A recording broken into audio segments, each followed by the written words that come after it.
Imagina poder ofrecer un mapa del mundo en tiempo real y con alertas de voz a alguien que no puede verlo. ¿Y qué pasaría si la clave para esa tecnología estuviera en un documento académico de 2009 que combina GPS, una red inalámbrica de bajo consumo y un modelo matemático predictivo? Bienvenidos. Hoy nos sumergimos en un artículo de investigación que, la verdad, nos ha dejado pensando. Proviene del International Journal of Computer Science and Information Security y se titula Precisión en la actualización de la ubicación en un sistema de seguimiento humano usando módulos Zigbee. El objetivo que se marcaron es realmente ambicioso, desarrollar un sistema de localización preciso, pero no para un seguimiento general, que va, sino como una ayuda de navegación específica para personas con discapacidad visual, para ayudarles a encontrar rutas y, sobre todo, a evitar obstáculos. Exacto. Y nuestra misión aquí es justo esa, desgranar cómo propusieron hacerlo, qué tecnologías usaron y, bueno, qué podemos aprender de este enfoque casi 2 décadas después. Porque al leerlo uno se encuentra con una mezcla de ideas brillantes y, francamente, algunas decisiones que hoy nos harían levantar una ceja.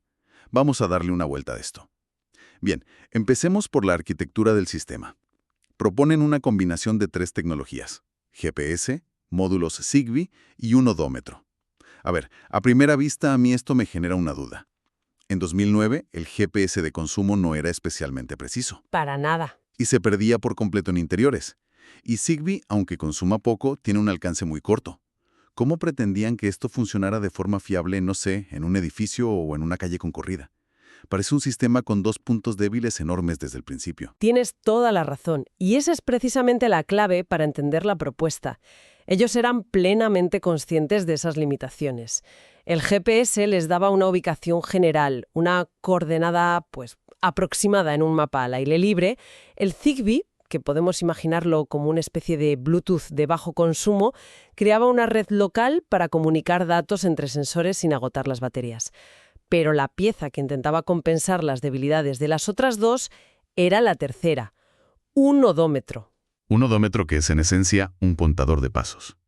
El precursor de lo que hoy lleva cualquier pulsera de actividad o nuestro propio teléfono, vaya. Exactamente. Su genialidad no fue inventar una nueva tecnología, sino asumir que las que había eran imperfectas. Su apuesta fue, sabemos que el GPS fallará y que el Zigbee tiene un alcance limitado, pero si podemos contar los pasos del usuario con el odómetro y conocemos su punto de partida, podemos usar un modelo matemático para predecir su trayectoria y así corregir los errores de las otras señales.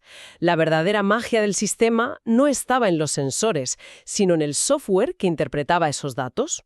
Entiendo. Es un enfoque completamente distinto. En lugar de buscar la señal perfecta, aceptan la imperfección y construyen una capa de inteligencia encima para adivinar mejor. Antes de meternos en ese software, el documento hace un repaso histórico que a mí me pareció muy curioso. Habla de tecnologías de localización anteriores que parecen sacadas de una película de espías de los 90. Sí, es un viaje fascinante al pasado de la computación ubicua.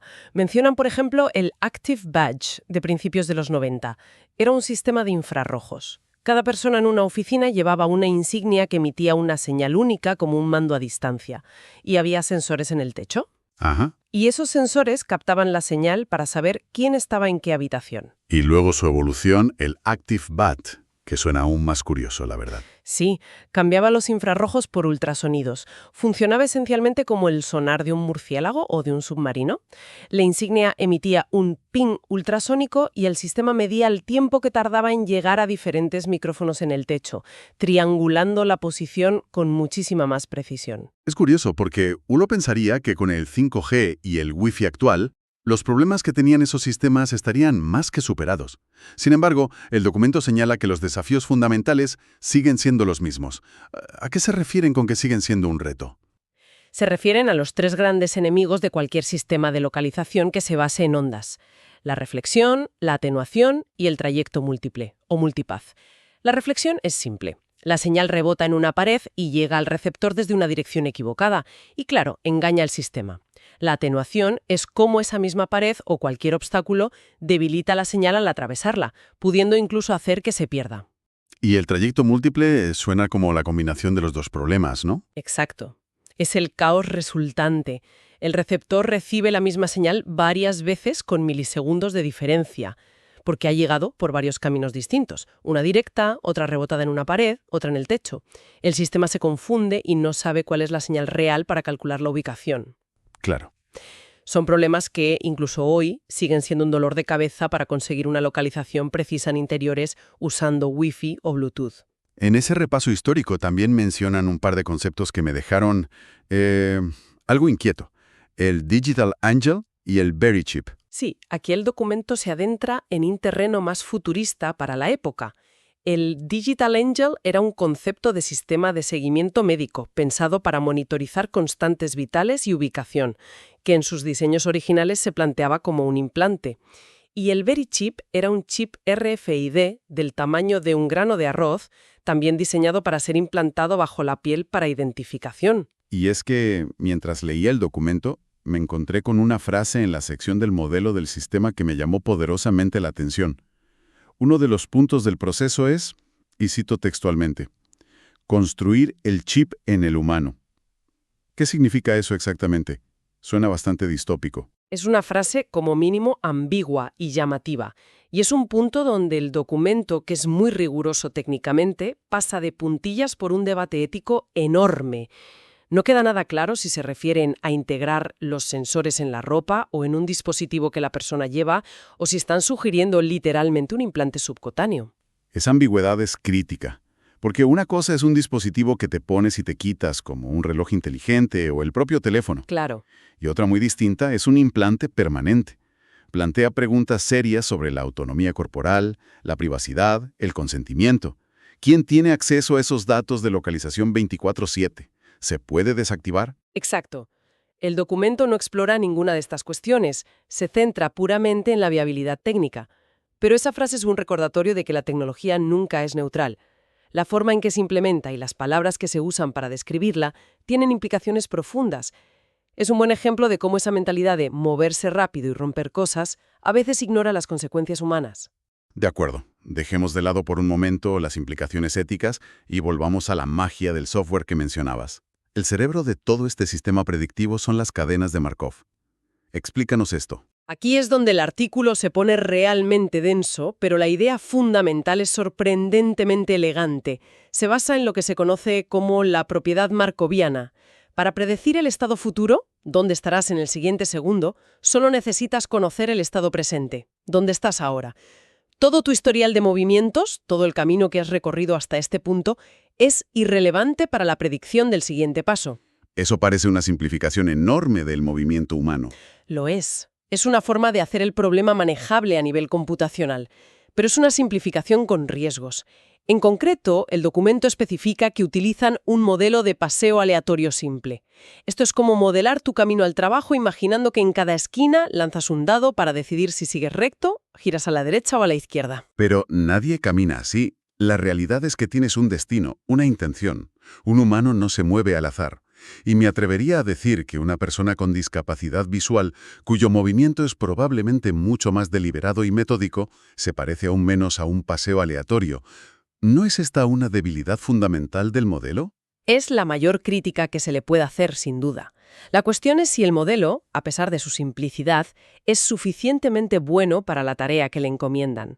No lo usan para predecir tu ruta exacta en los próximos 5 minutos, sino de una forma más inteligente para detectar anomalías en el siguiente paso. Calculan lo que llaman la probabilidad de transición, la probabilidad de moverse de un punto A a un punto B adyacente. Si de repente el sistema calcula que la probabilidad de dar el siguiente paso hacia adelante se desploma a 0, es porque el modelo predice un obstáculo y te avisa antes de que llegues. Vale. Lo usan como un detector de muros invisibles, por así decirlo. El documento también habla de la distribución estacionaria. ¿Qué papel juega eso? En un modelo de Markov, la distribución estacionaria es un estado de equilibrio. Ocurre cuando las probabilidades de estar en cualquier punto del sistema ya no cambian con el tiempo. En el contexto de este sistema, ellos lo interpretan de una forma muy práctica.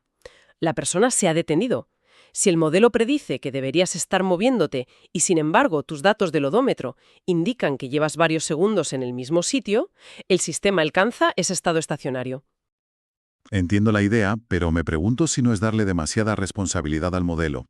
Si el sistema interpreta que me he parado por un obstáculo, cuando en realidad solo estoy atándome un zapato, ¿no podría generar falsas alarmas constantemente? Podría, y esa es la otra cara de la moneda. La precisión de esa predicción depende totalmente de dos factores. La calidad de los datos con los que se entrenó el modelo y si el entorno real se ajusta a las condiciones de ese entrenamiento.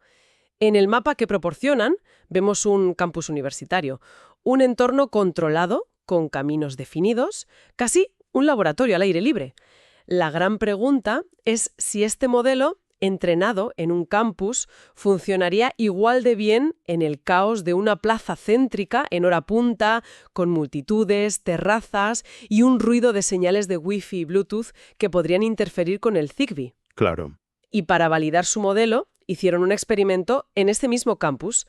Compararon la forma de caminar de una persona vidente con la de una persona invidente.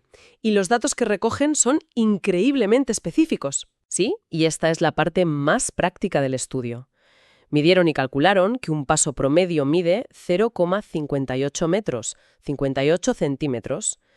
Pero lo más interesante no es la longitud, sino el tiempo. Concluyeron que una persona vidente tarda aproximadamente 1 segundo en dar ese paso, mientras que una persona invidente tarda de media 2,7 segundos.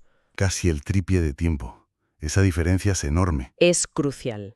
No es un dato trivial, es el corazón de la calibración del sistema. El modelo de Markov necesita saber a qué velocidad esperar que el usuario se mueva, para que sus predicciones sean acertadas. Si calibras el sistema para alguien que camina a 1 segundo por paso y el usuario real tarda casi 3, el sistema pensará constantemente que hay un obstáculo. Porque no avanza al ritmo esperado. Exacto, generaría un flujo constante de falsas alarmas. El esfuerzo de medición es evidente en las tablas y gráficos del documento. Pero al verlos, no pude evitar pensar en la escala del experimento. Parece que basan todas estas calibraciones en una muestra muy pequeña. ¿No es eso un problema? Es una limitación muy importante y el documento no la discute en profundidad. Las conclusiones se basan en un entorno muy conocido y, como bien dices, presumiblemente en un número muy reducido de participantes. Los patrones de caminata que midieron son un punto de partida, pero ¿son universales? Pues no. Definitivamente no. La variabilidad entre individuos es gigantesca. La altura, la edad, la condición física, el tipo de calzado, si la persona usa bastón o perro guía, todo eso influye radicalmente en la longitud y el ritmo del paso. Generalizar a partir de una muestra tan pequeña es científicamente muy arriesgado. A pesar de todo eso, los resultados que afirman conseguir son, para la época, bastante llamativos. Hablan de un error de localización de solo 0,18 metros, 18 centímetros. Y aquí nos encontramos con una paradoja interesante. 18 centímetros es una precisión asombrosa para un prototipo de 2009. Es mucho mejor que la precisión que te da el GPS de un móvil actual en el centro de una ciudad, que puede fallar por varios metros. Pero a la vez, para una persona ciega, esos 18 centímetros son un abismo. Claro. Es la diferencia entre un paso seguro y una caída. Es la diferencia entre esquivar el borde de un bordillo o tropezar con él. Demuestra que la precisión es un concepto totalmente relativo al problema que intenta resolver. Es un gran punto, y el propio documento parece admitir que esa precisión no es tan sólida como parece. Exacto. Hay una frase clave en la sección de resultados. Admiten que este error se puede reducir ajustando correctamente los valores de normalización. Esto es una forma técnica de decir que la calibración del sistema es extremadamente delicada y probablemente no sea estable. Lo que funciona perfectamente calibrado en el campus un martes soleado puede desajustarse por completo en otro lugar, o incluso en el mismo sitio si empieza a llover y la persona camina más despacio. La calibración parece ser el verdadero talón de Aquiles del sistema. Lo cual hace que su visión de futuro que mencionan al final sea aún más audaz. Proponen que los siguientes modelos se diseñen sin GPS. Es un salto tecnológico y algorítmico gigantesco. Quieren crear un sistema que dependa únicamente de la red de sensores Zigbee y del odómetro. Eso significa que todo el peso de la localización, desde el principio, recae en la red local y en la capacidad casi milagrosa del modelo de Markov para no desviarse ni acumular errores con el tiempo. Es una ambición tremenda, casi temeraria para la tecnología de la época. Entonces, haciendo balance de todo esto que nos llevamos de este análisis, hemos visto un sistema increíblemente ingenioso que en 2009 intentó resolver un problema real y muy complejo. La combinación de GPS, Zigbee y la modelización con cadenas de Markov fue un enfoque innovador. Sin duda. Y también hemos visto las limitaciones inherentes a la tecnología de aquel momento y a un modelo matemático que por necesidad simplifica en exceso la complejidad del comportamiento humano. El documento es un brillante ejercicio teórico y un prototipo prometedor, pero también es una lección de humildad. Pone de manifiesto el eterno desafío de la ingeniería. El mundo real es infinitamente más caótico, variable e impredecible que cualquier entorno de pruebas controlado como un campus universitario. El artículo concluye con la esperanza de implementar el sistema en todo el campus para ayudar no solo a personas con discapacidad visual, sino también a personas mayores. Y esto nos deja con una pregunta para reflexionar. Este artículo se escribió justo antes de la explosión de los smartphones. Hoy casi todos llevamos en el bolsillo un dispositivo con un GPS mucho más preciso, acelerómetros, giroscopios y conexión constante a Internet. ¿Ha cumplido la tecnología actual esa promesa de 2009 de forma accesible y universal? ¿O hemos llenado el mundo de tecnología de localización para juegos, redes sociales y publicidad, pero hemos dejado sin resolver de forma robusta este problema tan fundamental para la autonomía de muchas personas? Es la gran paradoja de la innovación. Tenemos la tecnología para seguir en tiempo real la entrega de una pizza con una precisión asombrosa, pero las herramientas verdaderamente robustas para la autonomía personal, como la que este documento soñaba en 2009, a menudo se quedan en nichos de mercado o no reciben la misma inversión.